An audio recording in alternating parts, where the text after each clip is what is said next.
Aliana Sebunya ayinza okugendako mu komera mu kaseera akatali kawala mu mawulire getulinawo omukwasi w'ebifaananyi ayitibwa Edwin Paul ng'ayita mu bannamateeka be avuddeyo n'afulumya ekibaluwa kibakuntumye oba intention to sue eri Aliana Sebunya yagamba nti Aliana Sebunya asusizza omuze ogw'okuba ng'alinyirira brand Edwin Paul oba ng'alinyirira erinnya Edwin Paul ng'akozesa omutimbagano gwa TikTok bwe twogeddeko ku lukomo lw'essimu ne Edwin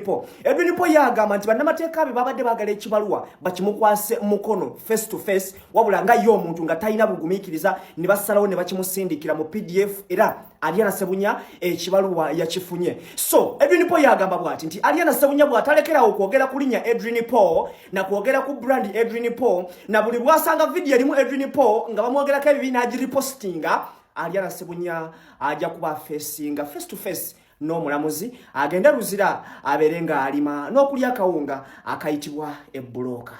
Ndabanga Aliana Sebunya agenda eruzira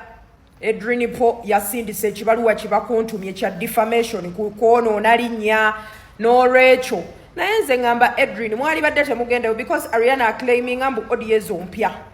okitegeera ate yajja tuukayo naye agambe nammwe mu interview mwamwogeddeko anyway muli baagalana there is a possibility osobola okuddingana naye oba naawe naddingana naawe naye ate mwatuuse watya wano ebyokwesuuwinga mutandise okumpa ekirowoozo kansuuwinge gundi oli ow'enju.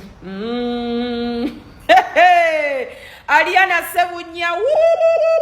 munange Edwin akusuuwize suwication bw'ogende ruzira for defamation of character and reform. Yes kyekyo oluzungu lufuba isoke. Aliana Sebunya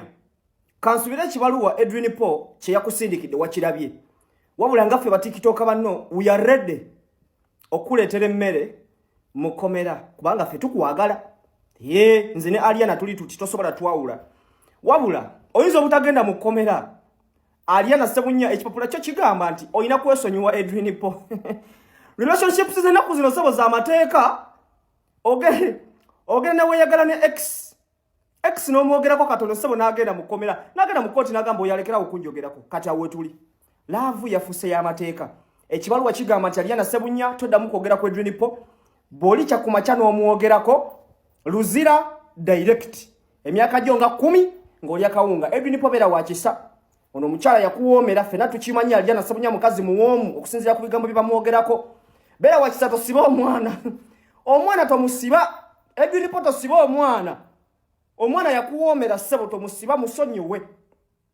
ate nawe Aliana beera mukakka mu mutima omusajja nawe yakuwoomera naye mwesojja mwekuba wemweweereza obuyimba waliwo akayimba kewamusindiki ebinnyo ebinjasamira okunvuma nengamba walondawo munno era nga tumanya oli nawe tetoyagala sabbi mwegala sijja kuli naye ng'ekituufu ky'omanya badde sikunoonya byange badde egamba mazima kyoba nkigambye tugenda tutambula yamanyi oba oli tusobola okugenda ffena naye ate n'oŋŋamba tokisobola temala budde ayina kino introspectinga ngamba yes hello ompuliriza nkuwuliriza ekyamazima tebyaliwo mu kusooka naye mwatusukkako no exposing ebintu byange bingi neŋŋamba naye bannaayo neŋŋamba ekyamazima sikyalina kyensiza nze obuzibu bwange olabaye obuzibu walibwako my problem was to expose me on the internet si ku muyimo si bwendiko naye era wali waddeko n'omuntu nga ddala omwoli omwagaddeko zobeerawo n'ojjukiramu n'omumiisinga kirina omukubanga osobola okubeera n'omugamba ebintu ng'ebyo kabanga tigwe mwana mwala tosugula mutono mwekalizaamu naye fe abalenzi osanga osobola tokitegeera